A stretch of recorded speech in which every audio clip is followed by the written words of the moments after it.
Hola a todos, aquí otra vez Jouna Cira, bienvenidos a Voces Trans Más Allá de la T, un espacio donde hablaremos sobre temas trans y LGBTIQ+, y podremos conversar sobre nuestras historias de vida, sobre nuestras experiencias y sobre nuestros derechos humanos. En este episodio vamos a hablar sobre cómo es vivir siendo trans en Venezuela. Pero bueno, antes de comenzar pueden seguirnos en nuestras redes sociales como @YounasiraPiso, @Transafab Venezuela y @Piso Humano Derecho. Dos organizaciones que las cuales son eh, las patrocinadoras y quienes permiten que este espacio pueda ser creado. Ahora bien, primero vamos a entender cuál es el contexto actual de Venezuela, entendiendo que estamos en un sistema político autoritario y que reprime prácticamente todas las áreas de la vida pública, ¿no? Además, entender que la vida de las personas, básicamente cada mente es un mundo y cada experiencia es bastante única y bastante diferente.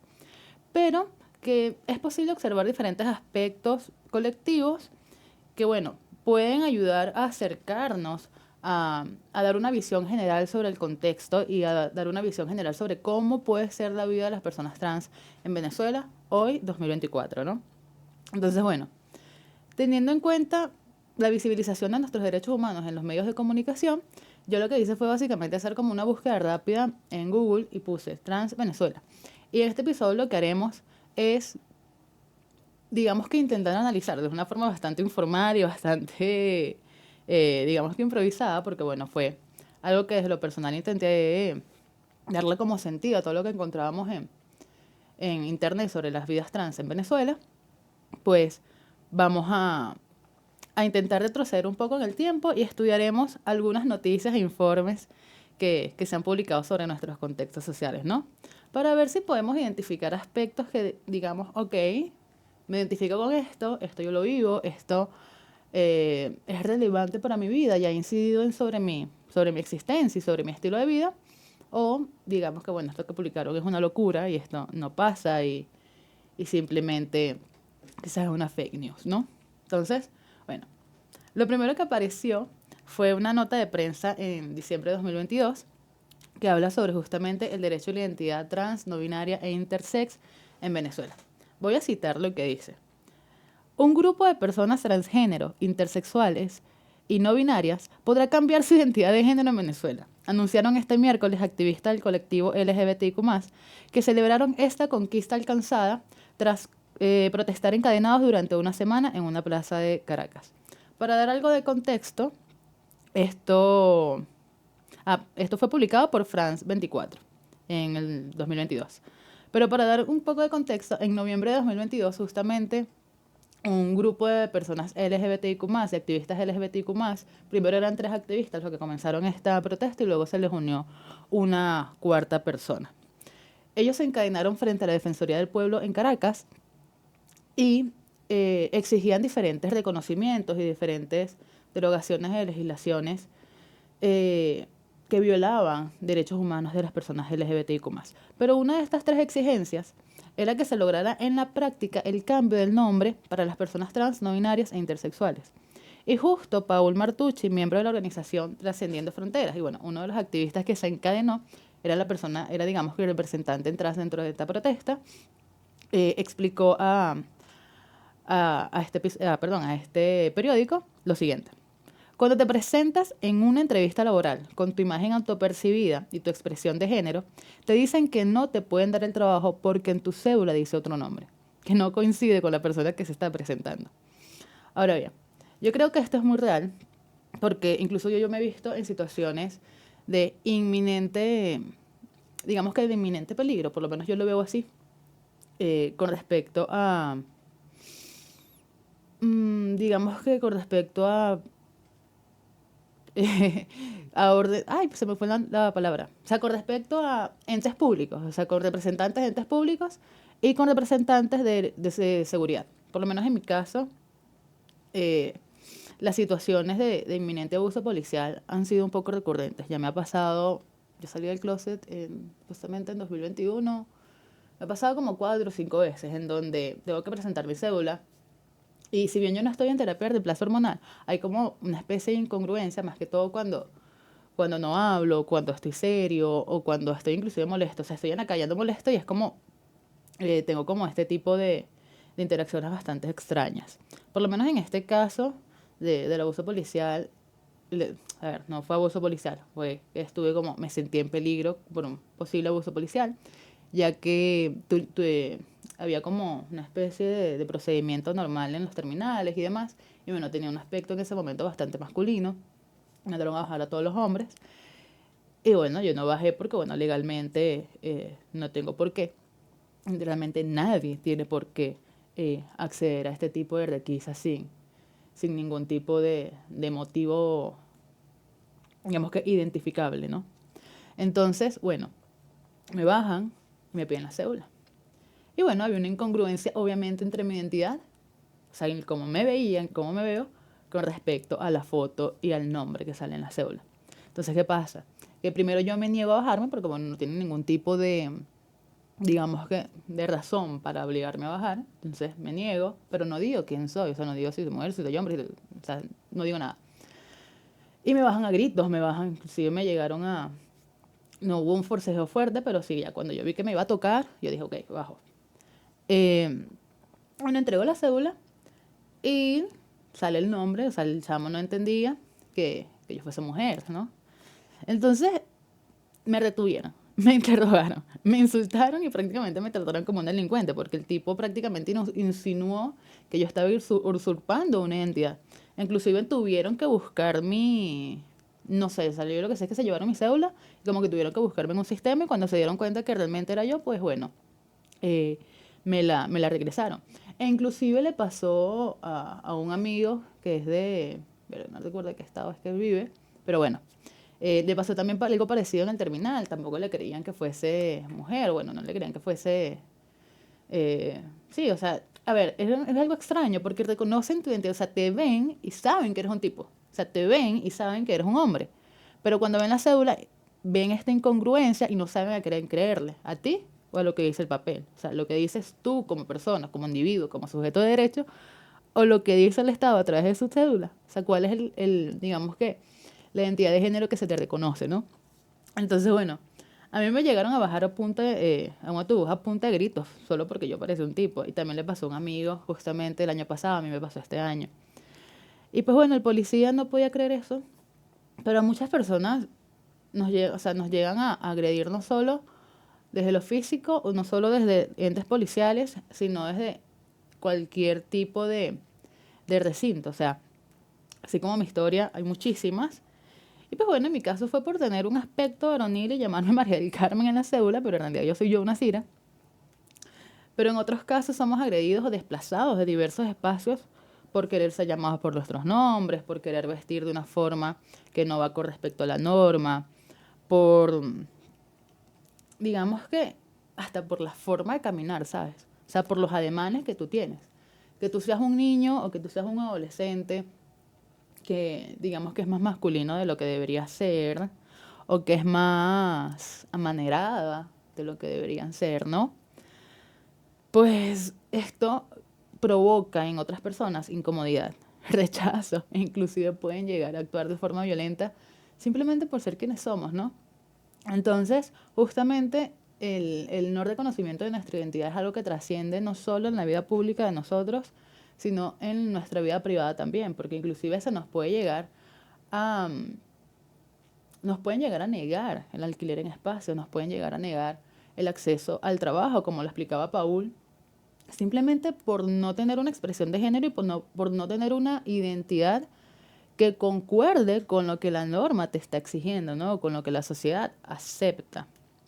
Entonces, bueno, primero en ese primer aspecto, yo puedo decir que, bueno, si Babi se corresponde con lo que yo he vivido y es por eso que creo que leer este tipo de noticias a mí me indigna bastante, porque justamente la lucha por los derechos de nosotros, de las personas trans, no binarias y, y queers, parte justamente por el reconocimiento de nuestra identidad, porque es que sin identidad no somos sujetos de derecho, por lo menos eso es lo que pienso yo. O sea, yo considero que el no reconocimiento del Estado, el no reconocimiento de nuestra identidad por parte del Estado,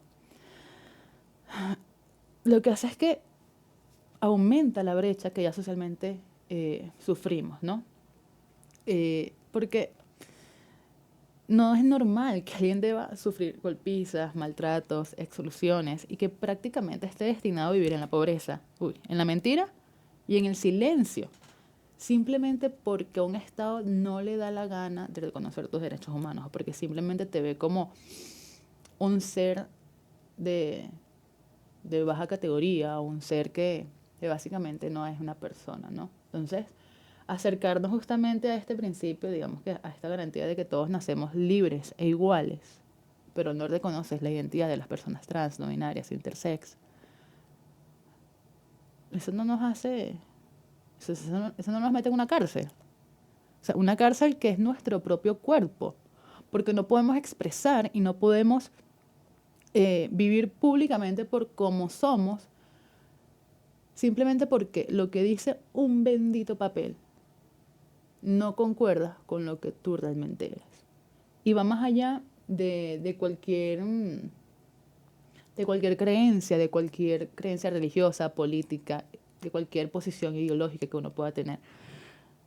Porque entender que todos somos distintos y que todos tenemos formas de vivir distintas es lo que nos lleva o lo que nos acerca a la igualdad y a la libertad.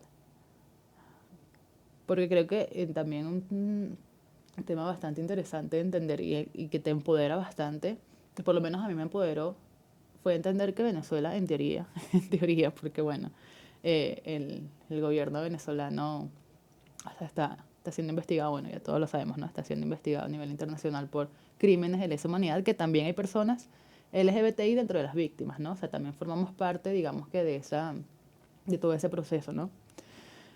Bueno, perdí el hilo.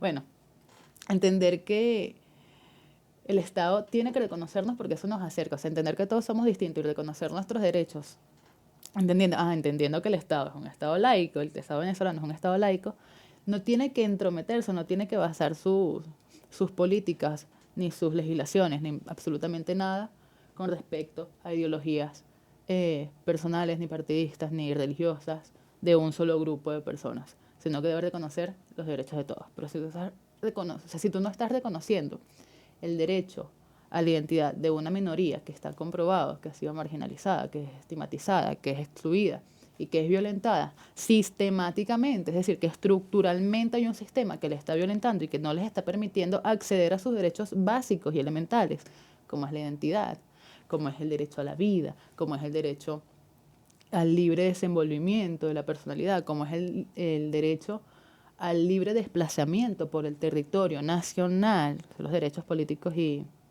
sociales. ¿Cómo Carrizo puedes decir que eres primero un Estado laico y segundo que eres un Estado que reconoce todos los derechos o que ve a sus ciudadanos como seres iguales ante la ley? O sea, es empezar a cuestionarnos, ¿no? Que es empezar a pensar y decir, ok, yo quiero transicionar, yo quiero vivir públicamente siendo trans, pero hay un derecho muy importante y que digamos que para las personas trans, yo considero que es el punto de partida para el acceso a los demás tipos de derechos. Te dice, coño, va a estar difícil salir, va a estar difícil decir que soy esto, porque si no, justamente entras como cuando exiges y exiges y exiges y exiges, para las personas que no están sensibilizadas y que no están educadas con respecto a estos temas, dicen, coño, pero es que esta gente vive en la victimización, esta gente todo el tiempo lo que está es pidiendo y pidiendo. Yo, bueno, pero tú muestras tu cédula y a ti no te van a estar parando ni te van a estar acusando de usurpación a la identidad simplemente porque tú tienes el pelo largo y en la cédula te ves más femenino. O porque tú te presentas como Yonna. O sea, a ti te preguntan tu nombre. A mí me preguntan mi nombre y yo digo Yonna. Punto. Pocas veces me meto en el closet ahorita porque estoy empoderada, pero antes es otra cosa, ¿no? Pero que te acusen de usurpación de identidad porque tú te presentas y dices Yonna y que en la cédula diga María del Carmen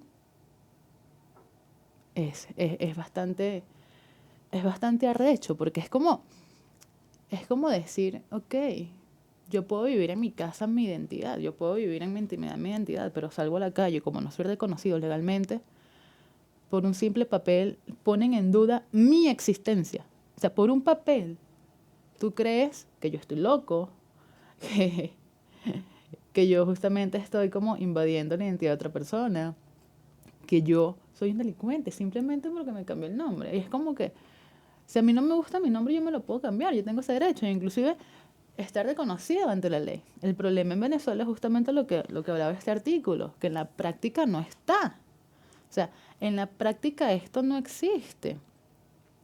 Pero bueno, eh, es una cuestión de... Es una cuestión de... Es que no tengo ahorita la palabra específica para describir lo que pienso cuando leo este tipo de noticias, ¿no? Porque es increíble que cuando tú buscas en Google, ¿no? Lo primero que salga es esto. Y es muy interesante porque justamente esta falta de reconocimiento condiciona mucho nuestra vida. Porque evita que haya una visibilización de nuestra existencia. Y pues lo que no se visibiliza no existe y lo que no se existe no se respeta. Esta frase la van a escuchar mucho a lo largo de estos episodios porque digamos que este es mi mantra, ¿no? Por eso es que para mí es tan importante visibilizar. Pero decir cómo vivimos las personas trans en Venezuela sin nombrar el derecho a la identidad es caernos en embuste. Perdón, es caernos en embuste. Y también me gusta, y también es interesante que justamente la noticia sea de 2022, pero que no sea digamos que no haya sido también visibilizada, que una vez más el Estado venezolano violentó nuestros derechos humanos y violó nuestros derechos humanos, porque en 2022 esta noticia lo tomaba ellos como un avance y como que por fin es una... Inclusive muchos activistas lo vendieron como un alcance, ¿no?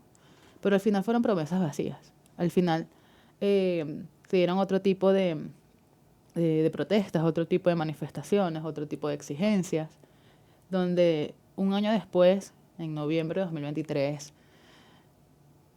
ni siquiera había salido, bueno, en julio de 2023 salió creo que, sí, en julio de 2023, no recuerdo bien, si me equivoco en las fechas, pido perdón, de todas formas, abajo les voy a dejar todos digamos que los links donde pueden leer un poco más sobre esto. Se publicó en Gaceta Electoral, no en Gaceta Oficial, y obviamente un año después de esa publicación, más de un año después de esa publicación, obviamente eso está más que engavetado porque, bueno, Venezuela está en una crisis de derechos humanos, la peor crisis de derechos humanos, digamos que la peor situación en la historia de Venezuela que hemos vivido y una gran crisis a nivel de derechos humanos en todos los aspectos, ¿no? Todo eso lo conocemos. Entonces por eso no quiero indagar allá. Quiero irme más hacia cómo podemos contextualizar lo que nosotros vivimos, entendiendo que estamos teniendo estas violaciones de derechos humanos que si bien no son por acción del Estado, son por omisión del Estado, porque el Estado no le da la gana de simplemente hacer una gestión administrativa, porque ya el reconocimiento en ley está. El problema en Venezuela es que en la práctica no se da. O sea, la persona, justamente el 15 de septiembre, creo que fue que cumplimos 15 años desde esa reforma. Creo que estoy hablando muchas cosas que como que no estoy dando el contexto general, y me estoy desviando un poco del tema, pero bueno, se cumplieron 15 años desde esta reforma legislativa y ni una sola persona trans ha podido cambiar su nombre. O sea, ¿cómo es posible que antes de 1999, por poner un ejemplo, o sea, antes de los 2000, algunas personas trans pudieron llegar a obtener su cambio de nombre por vía judicial? Y hoy en Venezuela tenemos casos que llevan más de 20 años engavetados y que ni por vía judicial, ni por vía administrativa, ni por ningún tipo de vía hemos podido lograr el reconocimiento, recuperar el reconocimiento. O sea, ¿cómo es posible que Ah, perdón. Eh, ¿Cómo es posible que el reconocimiento de nuestra identidad como derecho humano no avance, sino que más bien retrocedió hasta llegar al punto de que está en cero? Entonces, eh, nuestra vida está bastante condicionada por esta falta de reconocimiento. Entonces, bueno, para seguir con el tema, quiero citar a Rachel Briceño. Ella es una de las activistas que yo más, digamos que admiro, porque fue una de las primeras personas trans que conocí de forma virtual y con la que me pude identificar siendo venezolana, ¿no? Paul Martucci inclusive lo conozco de forma personal, es un gran amigo mío, bueno, lo considero un gran amigo mío. ¿Y cómo es posible que él tuvo que durar 15 años, creo más o menos le he dedicado, estando en Venezuela, 13, 15 años de su vida a la lucha por el cambio de nombre para las personas trans en Venezuela? Y prácticamente tuvo que salir huyendo del país porque en Venezuela no podía vivir libremente, no podía tener acceso al trabajo, no podía tener el acceso a diferentes tipos de derechos por ser trans, ¿no? Y es entender que, bueno, quizás estoy dando como una imagen bastante derrotista. Prometo que en los próximos episodios vamos a hablar de cosas un poco más positivas y vamos a hablar de historias de éxito. Pero bueno, quisiera terminar con esto de que, bueno, seguir con esto de que Richelle Briceño le dijo acá, ¿no? Que digamos que el no reconocimiento como sujetos de derecho de las personas trans afecta el libre desenvolvimiento de la personalidad. Y es uno de los supuestos que se encuentra establecido, no solo en la LOR, que es la Ley Orgánica de Registro Civil venezolana, y el reglamento, que es un reglamento que se estructuró a partir de esta protesta de 2022, pero que no se ha llevado a cabo porque no ha sido publicado en Gaceta Oficial. También está, bueno, el no poder acceder a este derecho de manera oportuna pone vidas en riesgo. Además, trunca y obstaculiza proyectos de vida de personas que quieren estar en Venezuela, que quieren estudiar y acceder a distintos servicios. Y no lo hacen por no tener una identidad legal que corresponda con su género o su expresión de género. Entonces, ahí es donde vamos otra vez, porque nosotros tenemos que huir del país por razón de ese exilio, que es por razón de tanto de nuestra identidad de género como de nuestra orientación sexual. ¿Por qué tenemos que huir si en Venezuela podemos vivir, no?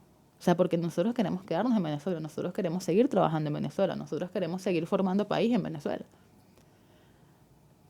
Y el simple hecho del no reconocer la identidad de nuestras personas o de nuestra población trunca todos nuestros sueños, o bueno, la mayoría. Entonces, bueno, nosotros seguimos sufriendo las consecuencias de esta omisión administrativa, me atrevería a decir, porque justamente las luchas que han venido dando en los últimos años es para que haya un avance a nivel administrativo, ¿no? Entonces, bueno, también encontré otro artículo, otra nota de prensa, que es un reportaje que hizo Voz de América a una mujer trans en 2021. Estos son los dos primeros reportajes que pude leer y que pude ver, ¿no?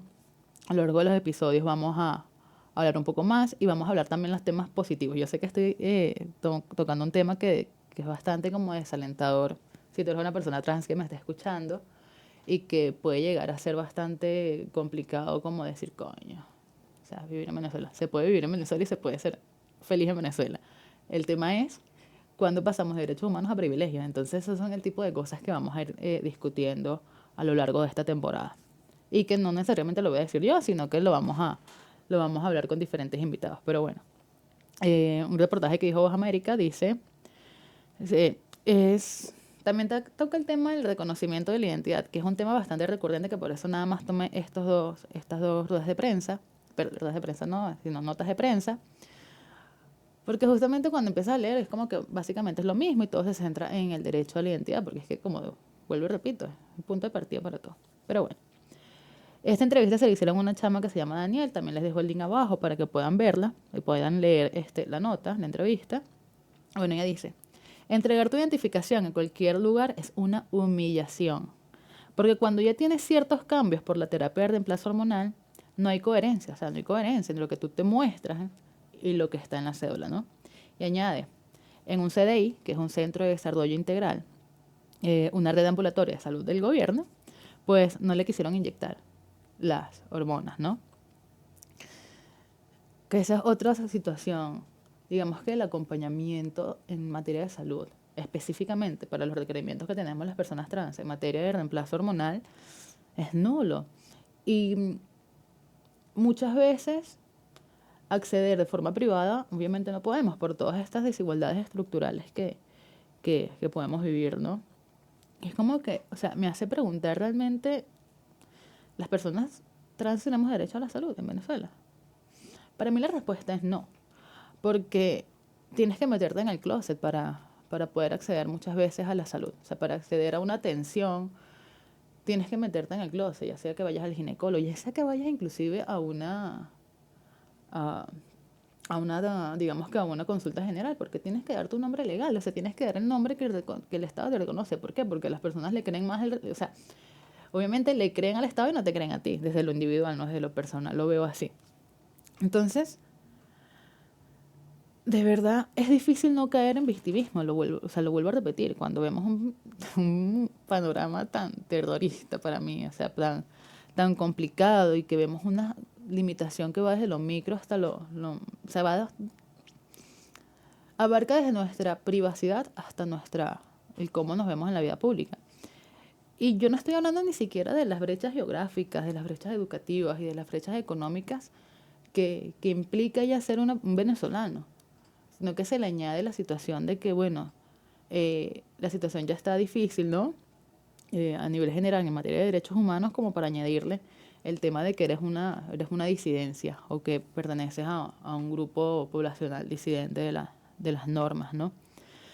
Entonces, ¿cómo es vivir realmente en Venezuela siendo una persona trans, ¿no? Entonces, desde mi experiencia personal, puedo decir que vivir siendo trans es complicado porque primero te presentas como con este tipo de barreras sociales, en los que es difícil hablar con tu familia, en los que inclusive pueden llegar a haber episodios de violencia, simplemente porque tú estás tomando actitudes o estás tomando, digamos que una expresión de género distinta a la norma o que estás expresando quién realmente tú eres, ¿no? Entonces ahí también nos topamos como cuáles son los derechos de las infancias trans, ¿no? Que en Venezuela están bastante invisibilizados. O sea, son temas que no se tocan ni siquiera a veces en el colectivo LGBTQ+, porque es como que hay prioridades, ¿no? Entonces como que te generas como que, bueno, ¿cuál es lo más urgente? ¿Cuáles son las personas que realmente pueden luchar? Porque también tenemos que las infancias y las adolescencias trans están como superditadas a los derechos, ¿no? De sus padres, o bueno, se tiene como que esta perspectiva de que los padres deciden por los hijos. Y no, los niños también pueden tener autonomía y tienen autonomía sobre sus cuerpos, sobre sus vidas y sobre las decisiones que quieren tomar. Entonces, a mí me parece curioso que normalmente cuando vemos este tipo de notas de prensa se habla es de los derechos de las personas trans adultas, ¿no? Porque bueno, es cuando ya podemos hablar. O sea, yo me descubrí a los 14, pero yo no pude hablar hasta los 21, hasta los 22 realmente. O sea, cuando yo dije, mira, se acabó este peo, o sea, o me respetan o me respetan, yo viviré como por mi lado, o sea, ustedes verán qué hacen.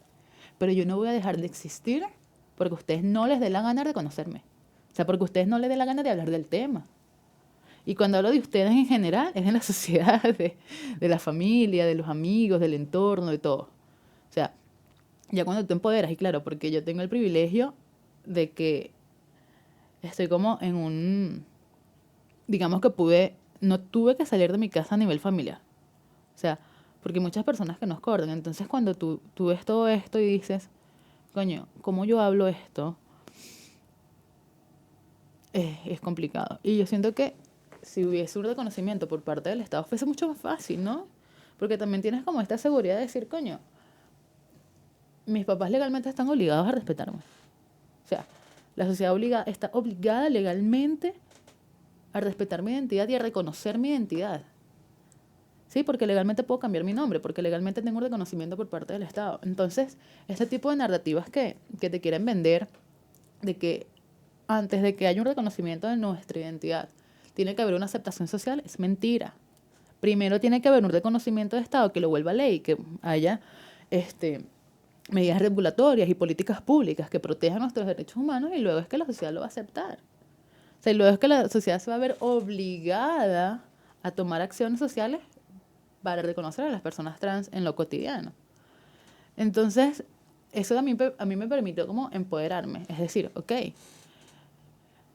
quizás estoy dirigiendo como mi energía al lugar incorrecto, ¿no? Como estoy culpando a personas que quizás no tienen la culpa de lo que yo siento, pero que también son responsables y son actores dentro de las violencias que viví, ¿no?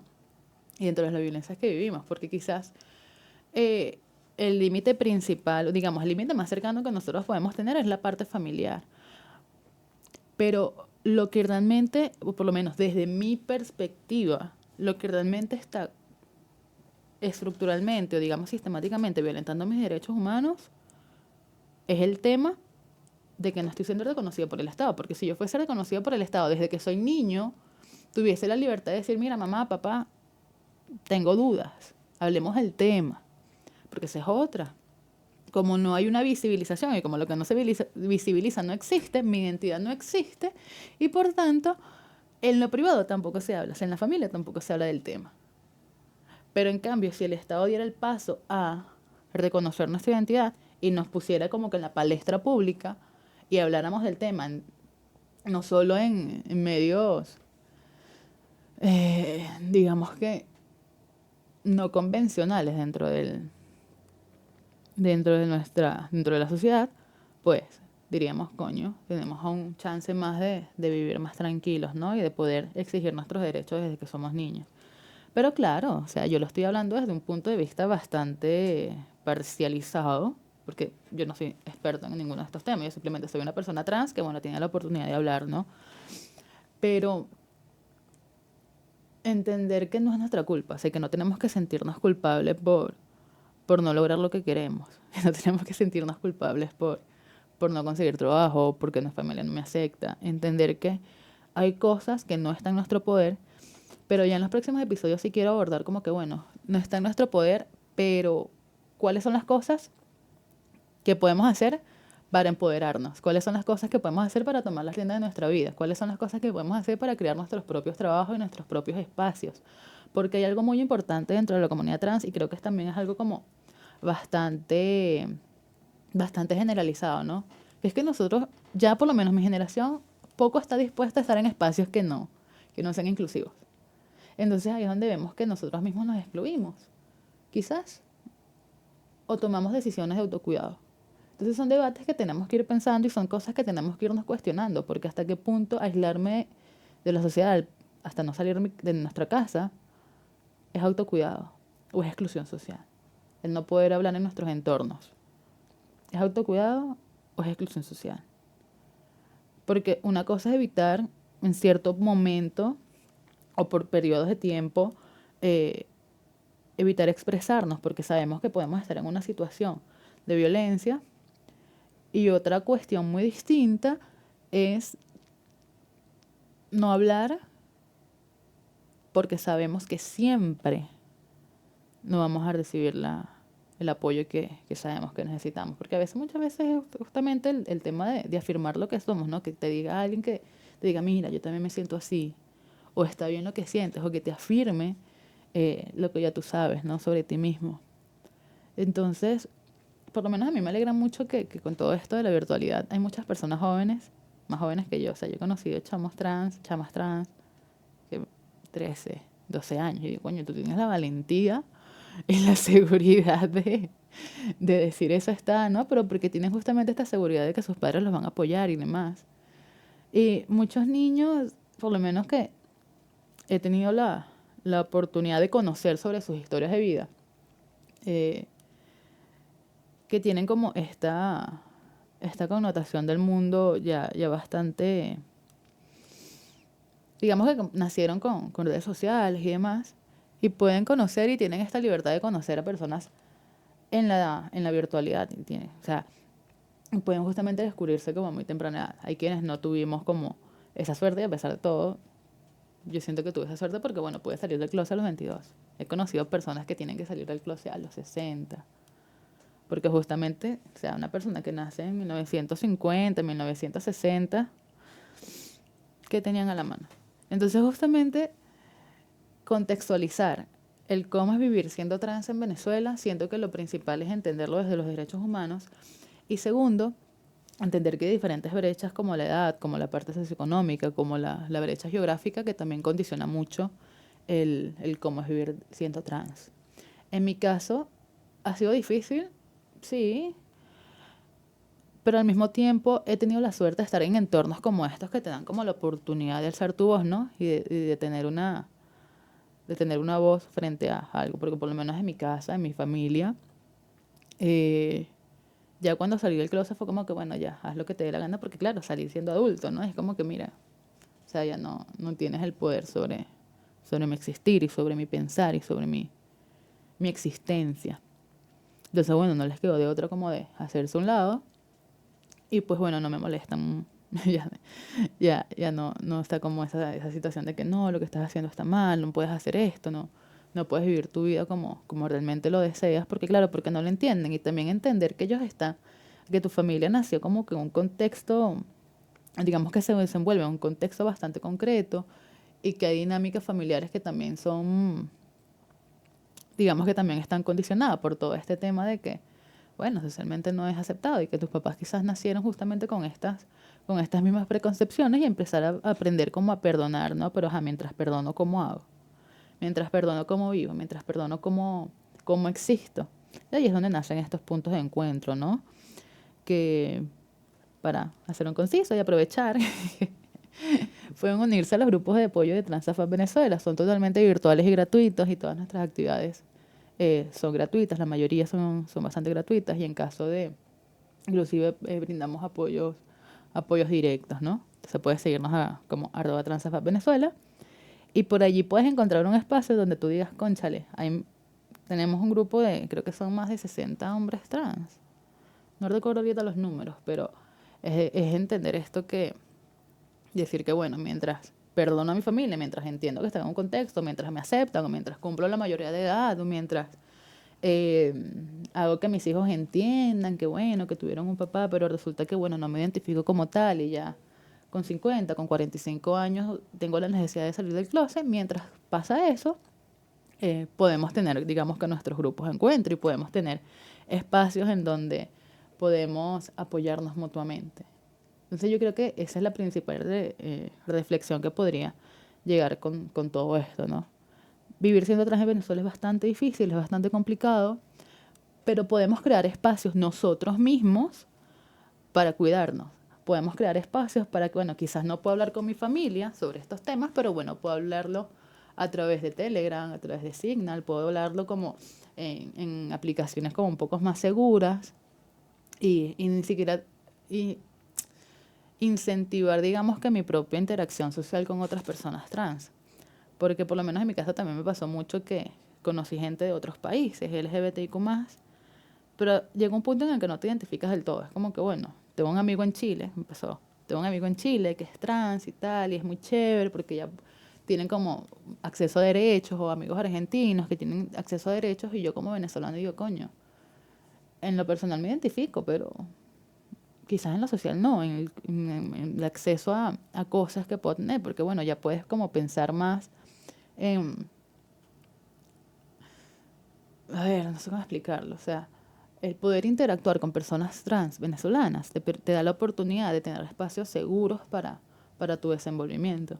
Entonces ahí ya tú te empiezas a empoderar y empiezas a poder hablar, porque a mí eso fue lo que me empoderó, o sea, decir que poder tener la seguridad de que lo que yo pienso, listo,